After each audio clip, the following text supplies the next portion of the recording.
All right, g'day, we're live and welcome back to another episode of Any News Australia. And Happy New Year. Yes, it's January 19th, but you can say Happy New Year until 31st of Jan, can't you? And then it becomes an old year, but I'm going to run with that. I know some of you have been messaging me about when we're doing the next show, the holidays, and we had some false starts last year with a couple of people we tried to interview, but we'll get them organised coming up in the weeks ahead. Today, we've got Lyndon Clark. Welcome, Lyndon. How are you? I'm well, thanks, Anthony. Thanks for having me on board. Yeah, no problem. And just as full disclosure and transparency, Lyndon and I did meet last year at a mutual friend's house. Of course, you knew the friend for much longer than I, but it was a dinner party, and we got to know each other a bit, and we've hung out a couple of times since then, talking about different things in particular. But I thought I'd have you on the show. There was some really good things that we've been talking about very recently, even over the holidays, that we think, that I think a lot of my audience wants to know about and should know about for their own sort of safety and understanding. But let's start with, for everyone else, just talking a bit more about who you are, what it is that you do, and how you got here. So I started my working career as an apprentice at sea in the Merchant Navy, Australian Merchant Navy, and I did about 15 years at sea, roughly, and travelled far and wide around the planet, doing different things on different ships, tankers, cargo ships, passenger ships, and saw a lot of the world. Then decided to come ashore and start, the great Australian dream, having a family. And I started work as a pilot up in Gladstone, a marine pilot, and worked my way down through the East Coast to Newcastle for 4 years or so, and then I've been in Sydney probably probably for the last 6 years or so as a pilot here in Sydney in Botany, and it's been an interesting ride through this through the COVID journey at work. Lots of changes, mandates have just come in, so I haven't been at work for about 4 or 5 weeks, and that's hard, but we're getting through it bit by bit, and yeah, so that's sort of my story. I'm a marine pilot here in Sydney, and through that we do a lot of risk assessment and making decisions on the run. I sort of describe my job essentially as 95% sheer boredom and 5% sheer terror, and there's not much in between. So when everything's going according to plan and everything's quiet and working the way it should, everything is smooth, and then that 5, or actually it's probably more like 1 or 2%, but that time that's when we earn our money. So there's interesting things going on in pilotage, marine pilotage in Australia, especially, where they're watering down our qualifications and then basically training up. They're going to be training up school kids soon to try and do our jobs, but the unfortunate problem will be in that 1% or 2% when they just don't have the experience to get themselves out of the trouble. So we're going to see that a little bit more this year, I think. Wow, that sounds like utter nonsense in any other year, but 2021. But just as your time as a pilot, first day we met, I was surprised. Probably seem a bit ignorant now that shipping pilots were called pilots, but you explained that there was boats before there was planes, and it made total sense to me. But your time as a pilot, what can you recall one of the hairiest experience that you encountered? Maybe just as an example of what a young school kid might have to deal with. As a pilot, yeah, plenty of situations. Like a lot of people talk about the situation in the Suez recently, where a ship grounded and it blocked the canal for, I don't know, close to 2 weeks, I think it was.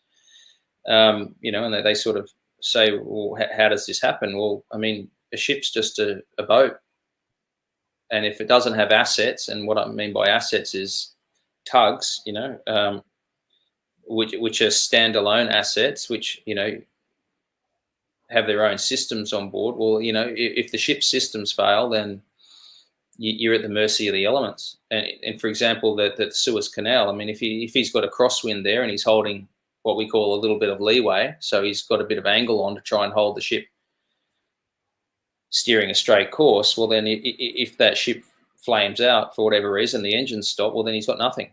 So unless he's got other assets like tugs, then he's in trouble. So I've had situations like that in Gladstone where we've had engine failures and other ships bearing down on you fully loaded. They can't move out of the channel, so I've got to move out of the channel. You've got to try and keep the ship afloat, not hit anything. So that's the kind of time when you earn your money, essentially, and that's when you get put to the test.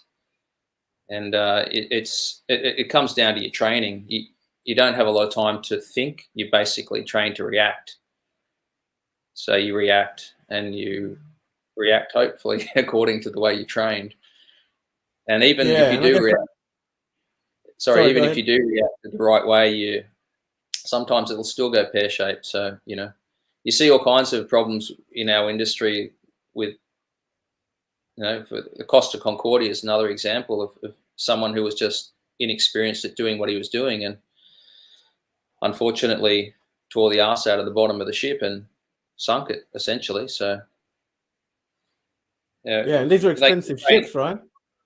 Oh yeah, big money, and it's not so much the ship too. For example, the Suez Canal grounding, that, as you can see, halted global trade for weeks and weeks. There was a backup in the Mediterranean and on the other side for weeks. It took a long time to clear that backlog, So what seems to be, what seems to be in my industry a way of cutting corners and trying to cheapen our, we get paid well to do what we do, and they think that we get overpaid. Well, then, you cut corners in that, and then you're going to have problems on the other end at some point or another. So,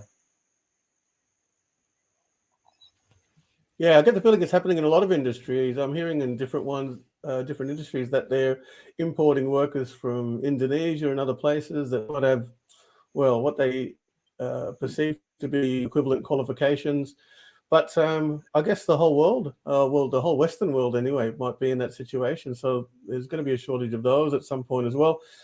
And I think the knock-on effects from where I see things could be devastating for many people in many countries. Yeah, that's right. What do you think about that?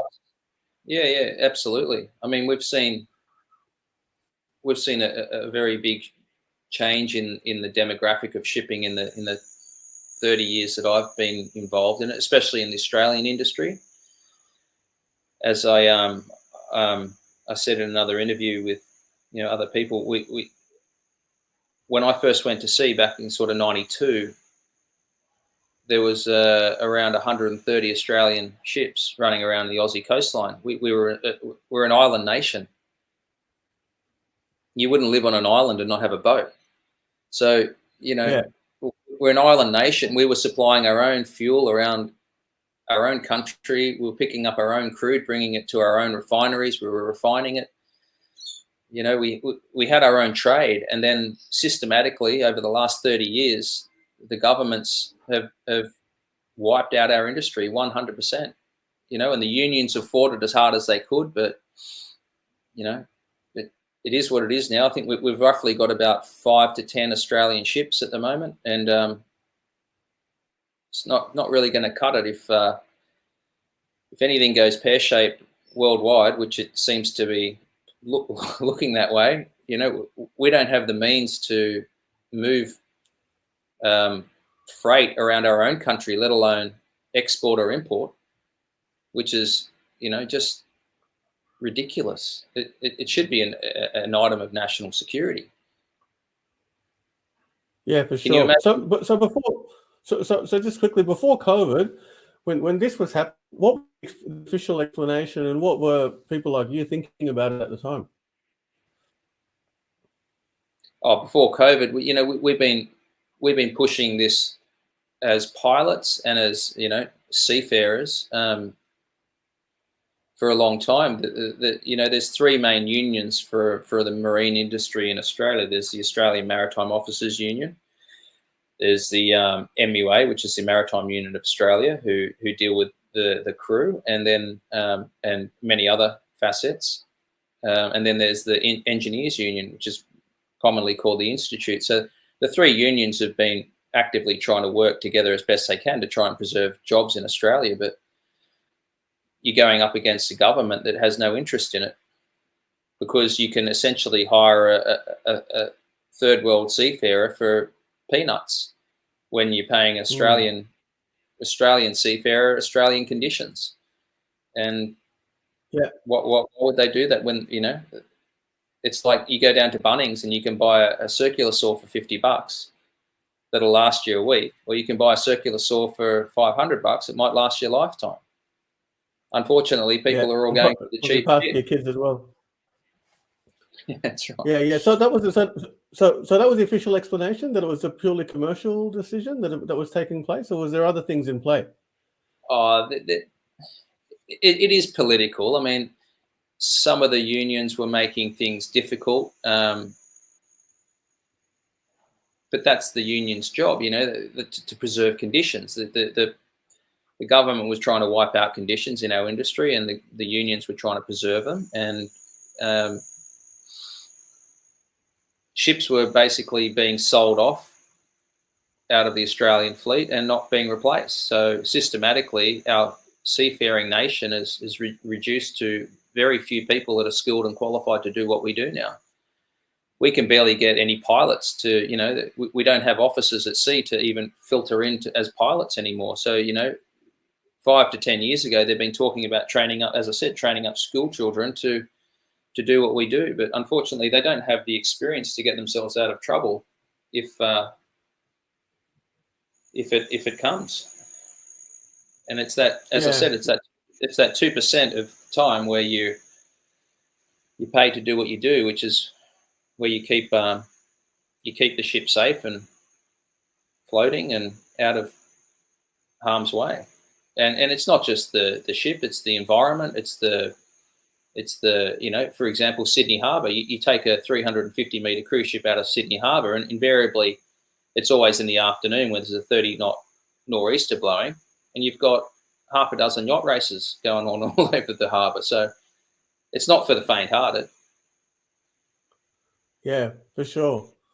And so then after, when this COVID situation hit in 2020 and even last year, what were people like yourselves thinking about, what had been going on in the previous years and the impact that it might be having, well, even this year?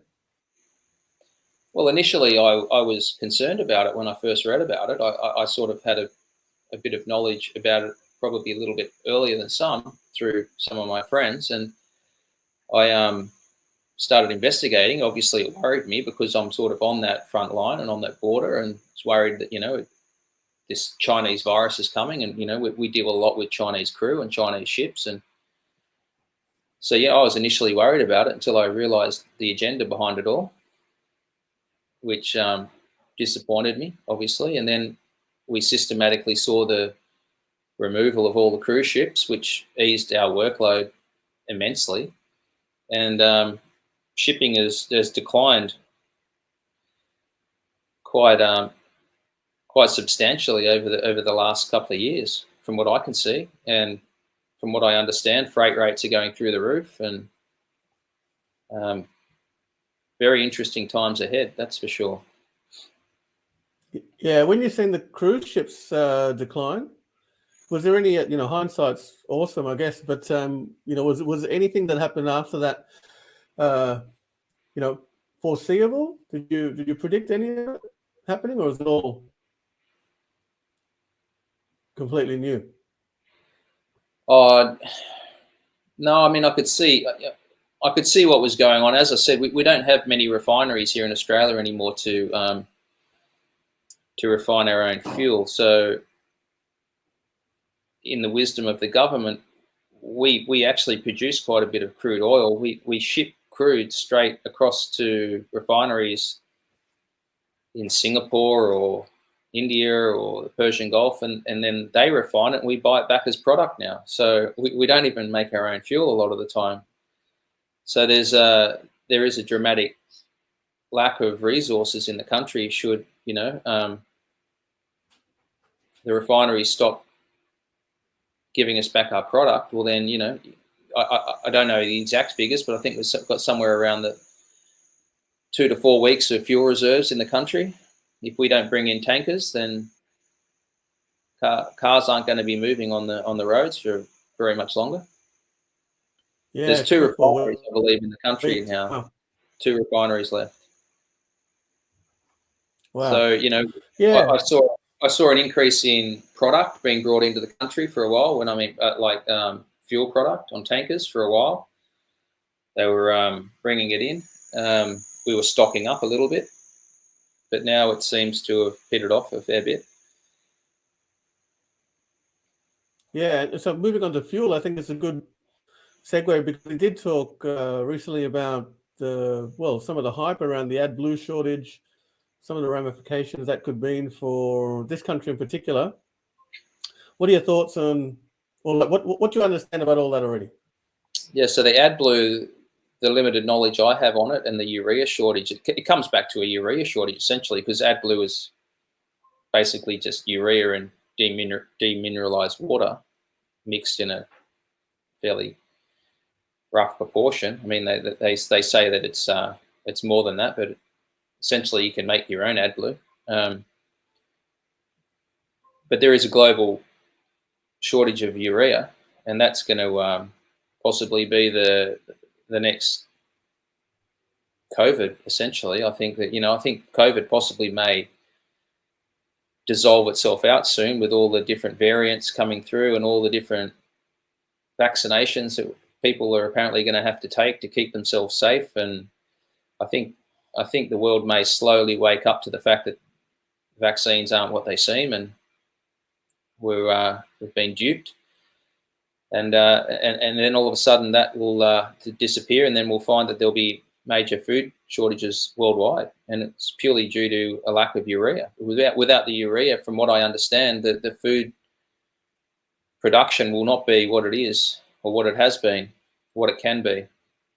And with the AdBlue, there's the added problem of essentially trucks not being able to move because they're reliant on the AdBlue for their emissions control systems.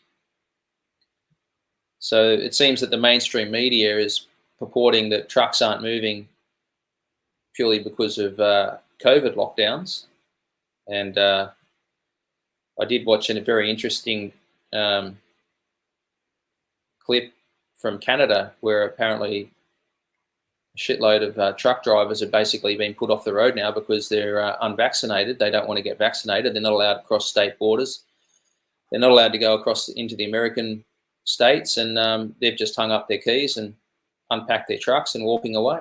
So you're going to find that it's going to start possibly in Canada, and you'll see it in the States, and then it'll unwind here pretty quickly too, because I think there's well, you're already seeing it, aren't we? We're seeing it in Woolworths, Coles. People are filming bare shelves everywhere. So yeah, I don't think enough attention is being paid to that. Yeah. Sorry? I don't think enough attention is being paid to what's happening at the moment. It feels as though it's the precursor for something much bigger, for sure. Yeah, I think so.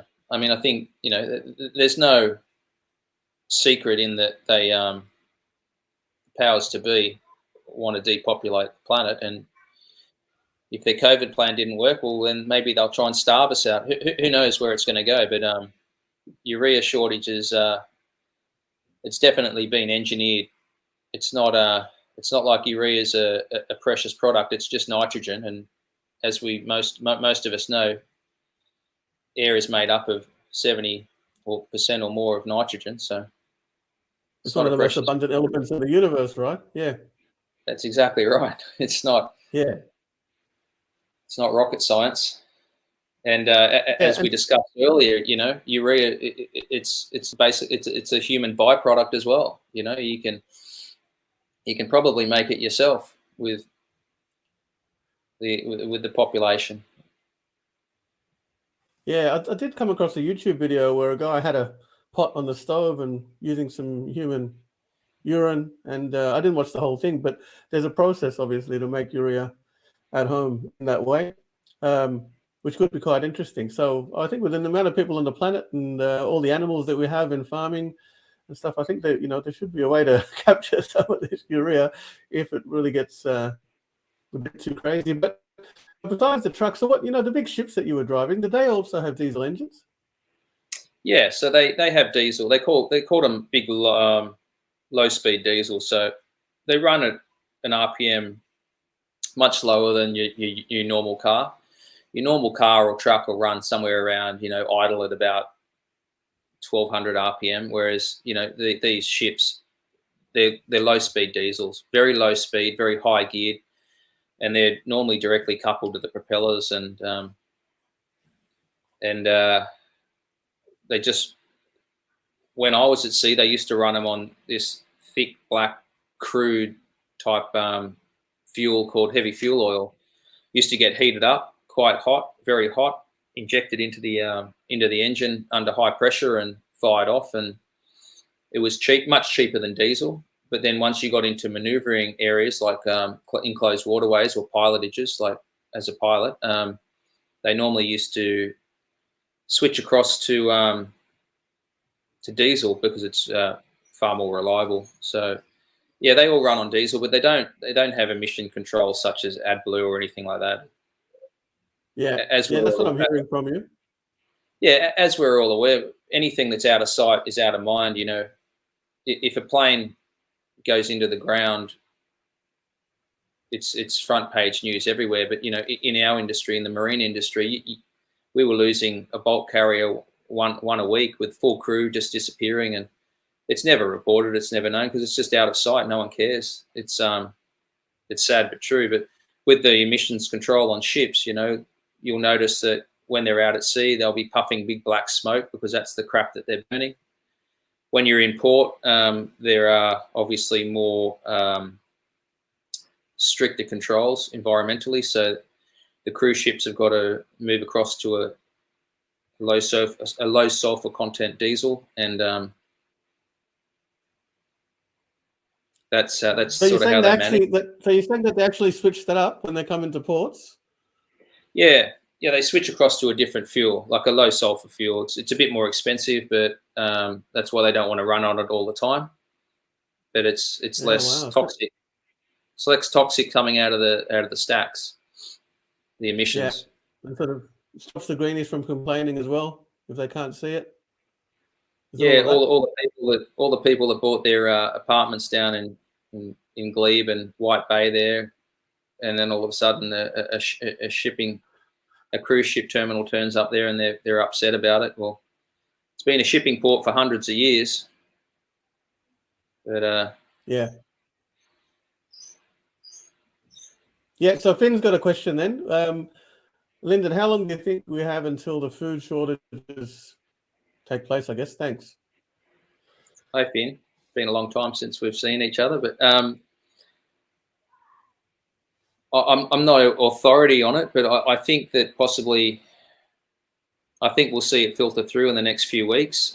You're already seeing it now, and I don't know if that's due to panic buying or the mainstream media are obviously stating that it's due to COVID lockdowns and people not being able to stack the shelves. Well, okay, if you want to believe that, go for it. But I think it's more to do with the trucks not being on the road. Could be because there's no truck drivers, or it could be because there's no AdBlue. You got to do your own research there. But I guess personally, I'm prepared, and that'll sort of lead us into a section that we're going to talk about shortly. But it would be good. I think it would be a good idea to be stocked up for at least a month or so of staple foods. It'll have a good shelf life. 2 months, 3 months if you can. If you've got the room and the money. At the end of the day, as myself and a few of our like-minded friends say, if at the end of this we're all wrong, okay, we've got a bruised ego, whatever, we've got a shitload of food to eat, but I'd far prefer to be wrong, because I don't want to see what's going to happen if we're right. I think to answer your question, probably a few weeks, maybe a month before it really kicks in. But as you've seen with ridiculous things like toilet paper, once the panic starts, that's when it's that's when it will go. There's a tipping point with everything, and once there's a panic, the tipping point, people will then start panicking, and then it'll be a rush. So I guess forewarned is forearmed. Yeah, nice one. Just want to summarize what we've gone through so far. This is what I've heard and I'm hearing, is that due to what's happening in the shipping space, that we're at the mercy now. We don't have any ships, well, as many ships of our own as we used to have years ago, and especially over the last few years. And we're kind of at the mercy of international shipping carriers and the rest to get things that we need to us. We're exporting a lot of our crude oil, and so there could be a situation once again where we are vulnerable because they might not decide to sell it back to us. There's an adblue shortage, real or manufactured, that is having an effect on the domestic freight around the country from certain areas potentially.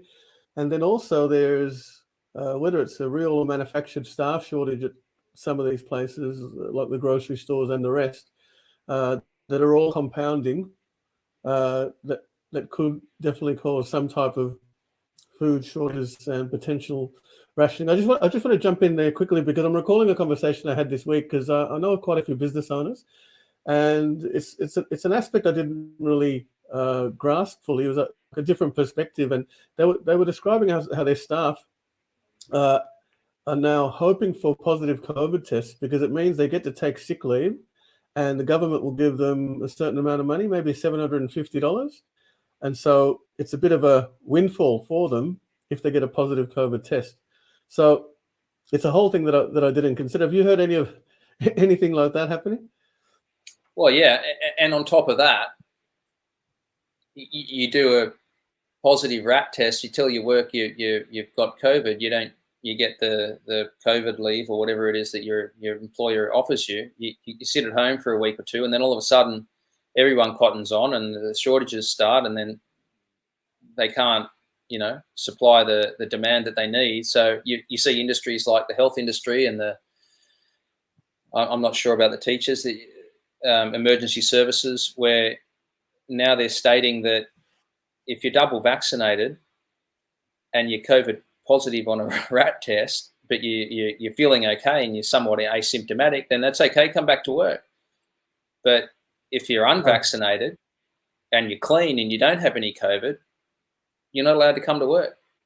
I mean, yeah, what crazy, messed up, logical work is that our world is going through? I can't for the life of me understand how people aren't opening their eyes and seeing this for what it is.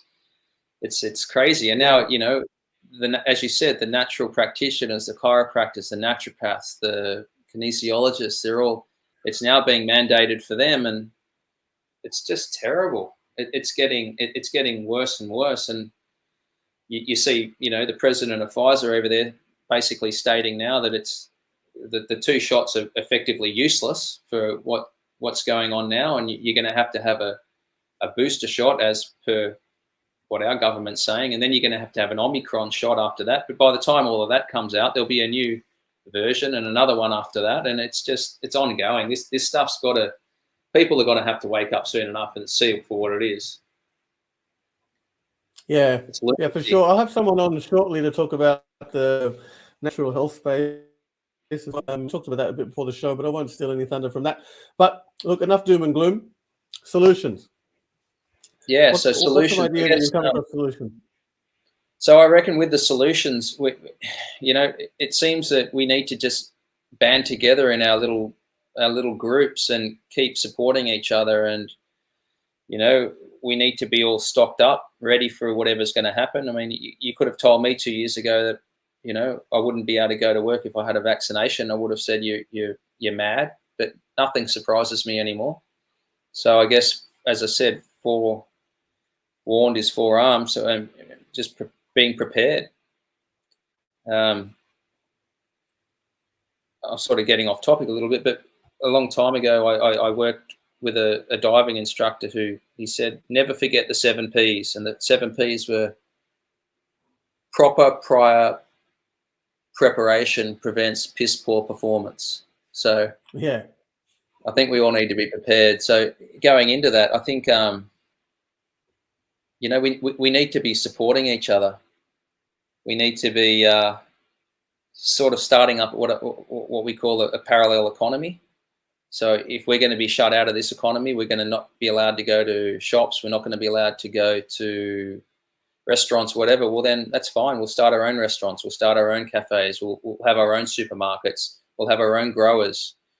And, you know, we need to protect each other. And we've seen this in different posts around the country where people are standing, you know, in front of cafes to protect each other. And that's where we've come up with this sort of idea of you know, groups and, you know, a nominal figure of, say, 8 people in a group. So you have little cells and, you know, cells of 8. And, you know, the primary goals of these cells is to provide self-defense if we need it, and, you know, shelter and food, survival, you know, surviving together. Yeah, I'm assuming these 8 people are people that you know and trust quite well, presumably? Yeah, so people, yeah, absolutely. People you trust, people that you obviously need trust with them. Obviously, we're going to be of the same like-minded, you know, ideals. And you've noticed, we've all noticed, I guess, in the last year or two that we all seem to be losing close friends that we thought were close because they're not talking to us anymore. And then all of a sudden you're making new friends, and the new friends we're making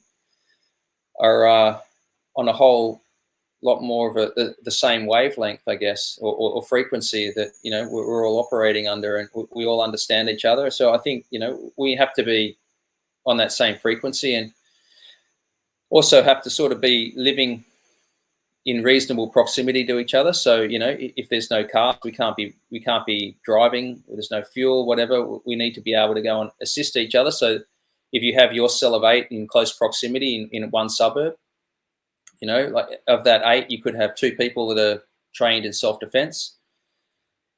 You can have, you know, a couple of people that could be trained in, you know, food propagation, preservation of food, and, you know, could have one person that's trained in sort of natural medicines.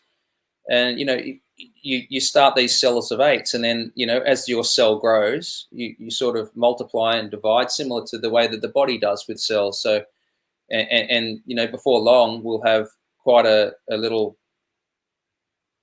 population of almost a parallel economy of how we're going to survive and thrive through this, what seems to be a terrible scenario we're all going through. You know, we're all here for a reason, and we're all here at this time because we've chose to be. And we can either sit down in apathy and put our hands in our head in our hands and sort of hide in the corner, or we can stand up and say we're not going to be beaten. We can do this without the mainstream. We'll do it ourselves. Start our own parallel economy. So, you know, when it comes to our cell of 8, you know, or yeah, it could be 10, could be 12, could be 6, doesn't really matter. I mean, the number's arbitrary, but, you know, once the cell gets too big and it starts getting, you know, a little bit too hard to manage, so you divide. So you then, you know, you split off, and then you could have two cells of 4 or 2 cells of 6, and then they can keep growing and growing, and, you know, we all look after each other. That's the key to it all. Yeah, and I imagine there'd be communication between the cells as well. Yes, absolutely. So, you know, the goals are basically food, shelter, and defense. And with defense, you know, you've got protests. So we're protesting against these mandates and what's happening in the world. We've got, you know, the protection of businesses and people. We've got, you know, communications is a big one. So you've got to be able to keep communicating. You've got to know the law. So when people come to, you know, your front door and say, this is what's going on, you've got to have the communication ability to say, hey, there's someone coming up my drive. The next thing you know, you've got 2 people who are good with the self-defense, who might only live, you know, a street or 2 away. They'll be down on bikes or whatever. And then, you know, you've got protection. It's not just you. And, you know, if it gets bigger, then you call in another cell. And, you know, before you know it, you could have, you know, if it's big enough, you could have 10 cells of you know, 80 people all standing at the front of your house telling the Gestapo to politely go away. You know, and that's the idea of it all. And then you get into the food and shelter part, which is, food stores, propagation of food, the preservation of food, the shelter, the health, practitioners that can help heal. And also, we've also got to look at power backup, so the generators, solar panels. You don't need a lot of power to survive, but, you basically got to keep your fridges running if you've got frozen stores and things like that. So, which then in turn means you've got to have stores of petrol if you need to keep generators running, and it's all preparation. And as I said before, people can laugh at us and think, well, you're mad preppers, but at the end of the day, I'd rather be a mad prepper and be ready than and say, okay, I was wrong, than to not be prepared and be begging on the street to try and keep my children alive. Yeah, for sure.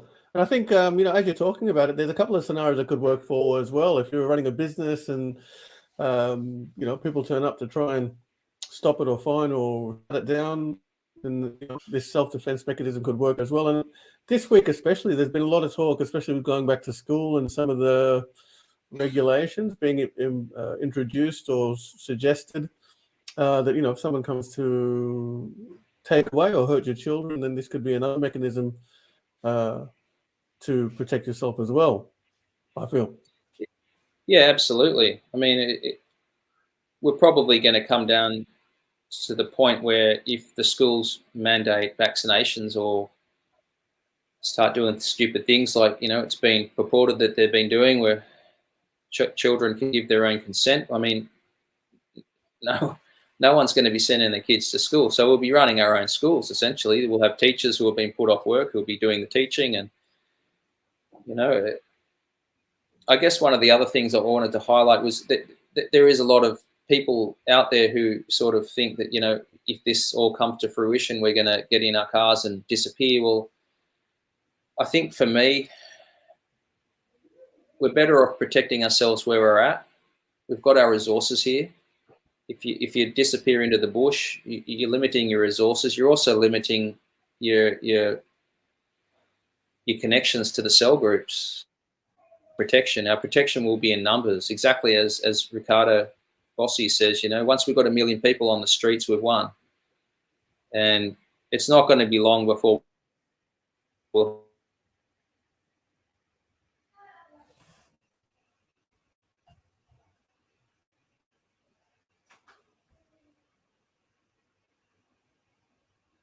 Oh, not sure if you can still hear me. I've really dropped out. I think I lost you for about 10 seconds there. Have I gone? Am I here? Are you back now? I think I We're lost you back? for about 10 seconds. Okay. Did you hear me? So or the last thing I heard when Ricardo Bossi said when we've got 1 million people on the streets, we've won, and then it kind of went shaky.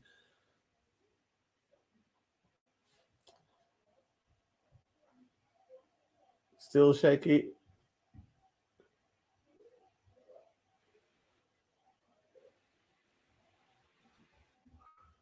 You there?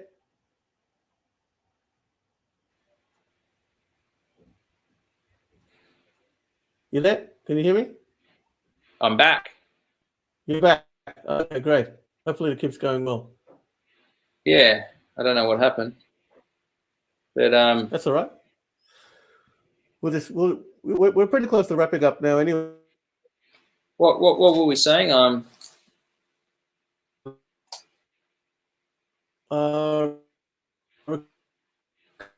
we've won, and then lost you. Yeah, that's right.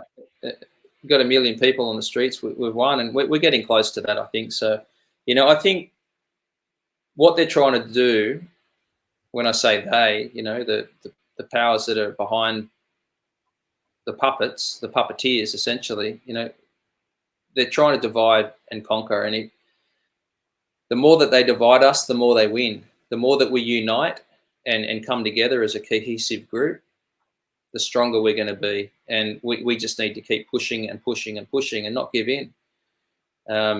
Divided will fall, united will win this. And, they've done a really good, incredibly good job at dividing our country.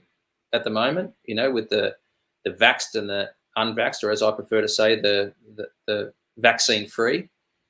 But you know, that's once these, you know, we can come together as a group. We don't have to be divided in this at all. We need to be looking after each other and seeing this bullshit for what it is, and looking through the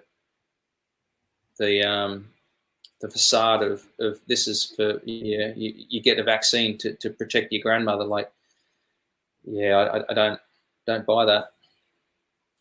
Yeah, for sure. I think there's a document floating around about those cell groups that you mentioned, isn't there? I'll try and get a hold of that from you or somebody and post it in the chat for anyone else after the interview. Yeah, yeah, we can post that.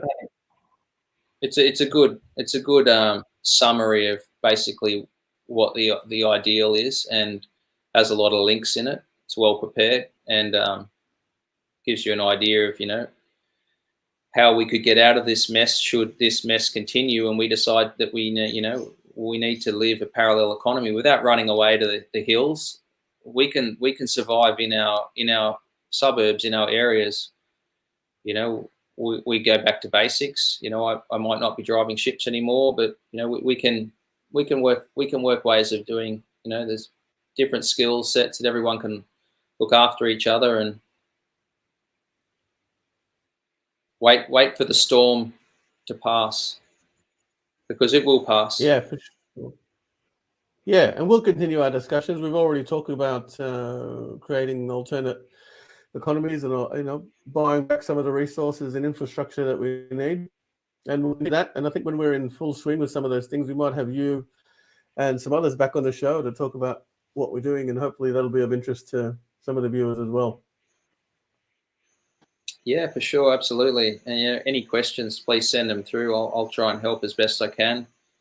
You know, we've got people behind me who are much smarter than me that are giving me a lot of advice. So, you know, we can work through most problems and try and get everyone as prepared as we possibly can be.